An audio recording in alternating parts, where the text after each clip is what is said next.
Le grand débat est ouvert, polarisé ou pyramidal pour performer en endurance. Quand on parle de polarisé pyramidal, on parle de la distribution d'intensité dans les différentes zones d'entraînement ou domaines d'intensité. Dans le modèle polarisé, on estime qu'une majorité est réalisée à très basse intensité, donc sous le premier seuil ventilatoire, et le reste au-dessus du second seuil ventilatoire. Donc soit c'est peu intense, soit c'est très intense. Et on reviendra sur la littérature juste après. Dans le modèle pyramidal, on a encore une majorité à basse intensité et le reste se distribue entre la zone 3 et 4. Donc on garde de la très haute intensité au-dessus du second seuil, mais on réalise aussi une partie en zone 3. Donc déjà, une chose à retenir, la seule chose qui change, c'est pas la basse intensité, c'est la manière dont on distribue la plus haute intensité. Maintenant, quel est le meilleur modèle ? Ce qui est horrible dans cette question, c'est qu'elle demande de répondre sans aucun contexte de la pratique de la personne, ou même de la personne en elle-même. Et juste avant, je pense que c'est important de rappeler d'où vient le modèle du polarisé. Les premiers papiers qui sont intéressés au modèle du polarisé ont étudié principalement l'aviron et le ski de fond. Lorsqu'en 2004, Seller publie son papier sur la distribution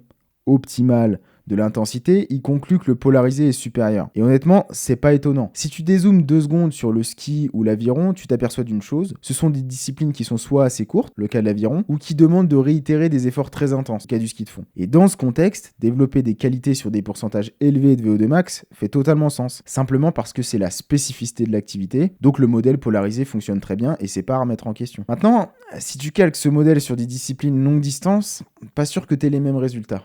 Par exemple, si tu regardes la distribution d'intensité des meilleurs marathoniens, ils sont pas polarisés, mais pyramidales. Et c'est d'ailleurs pour ça que d'année en année, le tempo run devient de plus en plus important, tout comme la haute intensité d'ailleurs. Si tu regardes la distribution sur du triathlon longue ou moyenne distance, pareil. Pourquoi ? Parce que l'intensité cible de ces épreuves ne demande pas forcément d'être performant sur des hauts pourcentages de VO2 max, mais plutôt de maintenir des hautes fractions sur une très longue durée. Vu qu'il existe une relation inverse entre le volume que tu peux accumuler et l'intensité prescrite, il faut que tu décides ce qui te donnera le plus de retour sur investissement. Soit faire du très très intense, mais diminuer le volume, donc tu respectes ton modèle polarisé, soit faire des fois du moyennement intense en gardant un volume conséquent sur un modèle qui sera du coup plus pyramidal. Et c'est d'ailleurs à partir de ce constat que Casado explique que le tempo run contribue à la performance parce que ça permet d'accumuler beaucoup de volume à une intensité plus ou moins spécifique. Donc à toi de choisir. Second paramètre à prendre en compte pour répondre à la question du polarisé, où est-ce que tu te situes par rapport à ton échéance finale ? En 2023, bon papier sur la distribution d'intensité sur toute une année,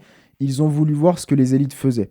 Bon, il y a plein de limites, mais il y a quand même quelque chose d'assez évident. Éloigné de la phase de compétition, la distribution est différente. Donc, on manipule bien la distribution d'intensité en fonction des phases de l'année. Bon, maintenant, on rajoute une petite couche de complexité. Dans le papier de Berlich, il est mentionné les méthodes utilisées pour quantifier la distribution varient énormément et par conséquent, en gros, il nous manque du contexte et il faut prendre avec des pincettes l'interprétation de cette distribution. Ça rejoint un point qui, personnellement, me dérange, ne pas prendre en compte l'indicateur d'intensité quand on parle de distribution d'intensité. Il y a quelque chose de magique, c'est que si tu utilises des zones de vitesse pour faire ta distribution d'intensité, tu peux tomber sur une répartition polarisée. Mais si en parallèle tu regardes tes zones cardiaques, tu peux te retrouver avec un modèle totalement différent. Parce que la fréquence cardiaque possède de l'inertie, on le sait tous. Donc les modèles de distribution d'intensité sont toujours dépendants de l'indicateur que tu prends. Ça ne veut pas dire qu'il existe un indicateur mieux que les autres, simplement que la distribution peut varier de manière drastique en fonction de l'indicateur. Encore une fois, en 2004, quand Seller observe la distribution d'intensité optimale, il explique que si tu utilises le temps total basé dans les zones, tu te retrouveras avec 91% sous le premier seuil,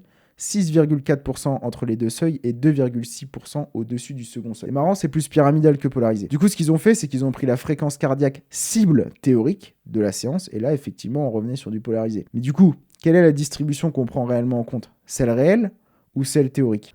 Passons. En 2023, Berlich publie un papier sur l'influence de l'indicateur utilisé sur la distribution d'intensité finale chez des kayakistes. C'est la même chose que Seller. Conclusion du papier, la méthode de quantification affecte la distribution d'intensité et chaque méthode possède ses avantages et inconvénients. Si tu prends le lactate et la fréquence cardiaque, tu es en pyramidal. Si tu prends la vitesse, tu es en polarisé.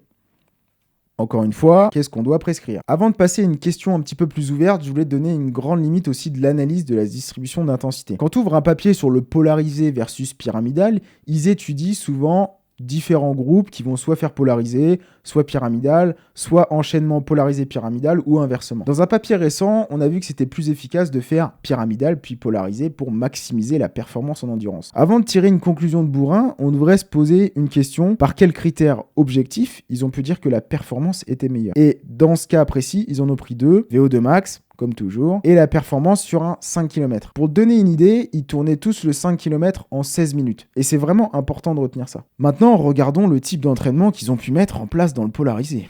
Alors, je te montre un extrait juste ici.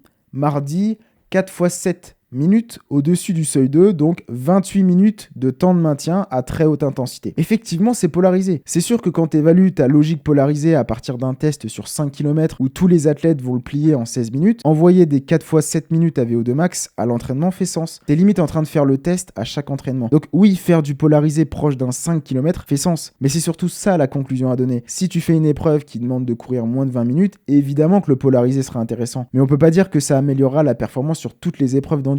Et c'est un problème de faire cette conclusion-là. Dernière question, qui est plus une ouverture. Est-ce que les modèles de distribution d'intensité sont vraiment utiles et même recherchés? C'est une question d'ailleurs que j'aurais dû plutôt répondre au début. Au final, est-ce que la distribution de l'intensité ne devrait pas découler de l'analyse de l'activité et pas l'inverse comme on a tendance à faire? Par exemple, si tu cherches à performer sur des disciplines courtes, comme le 5 km, on pourrait estimer que le polarisé est un meilleur choix, surtout proche de l'échéance. En ce sens, tous les autres modèles devraient être utilisés en amont pour préparer cette spécificité. À l'inverse, sur des disciplines moyennes ou longues, on pourrait estimer que le format pyramidal est un meilleur choix, simplement parce que les intensités cibles de l'échéance sont orientées pyramidales. Et en ce sens, on pourrait utiliser le polarisé en amont pour préparer le format pyramidal. Bon, petit bonus, est-ce que les Norvégiens sont vraiment pyramidales? Récemment, on a eu une vague sur l'approche norvégienne qui avait l'air d'être assez pyramidale, assez seuil, etc. Alors, je parle pas de tous les Norvégiens, mais je vais te présenter un cas spécifique, celui de Blumenfeld, un triathlète norvégien. Alors, je prends spécifiquement cet exemple parce que après les précédents JO, il a fait une transition sur format Ironman. Donc il est passé d'un format très court, le format olympique, enfin, entre guillemets court, à un format très très long, Ironman. Alors si vraiment il existait un modèle de distribution optimal, on s'attend à avoir plus ou moins la même distribution entre les deux épreuves. Donc je me suis amusé, j'ai repris les séances de Blumenfeld avant les JO et j'ai regardé la distribution d'intensité, bon seulement en course à pied parce qu'il y avait que ça de disponible. D'ailleurs, petit placement, mais j'ai fait un module complet sur ce sujet dans un produit gratuit, c'est le premier lien en description. Donc première chose qu'on observe, sur 18 séances, il y en a 6 qui étaient haute intensité et en termes de distribution, on n'était pas vraiment pyramidal.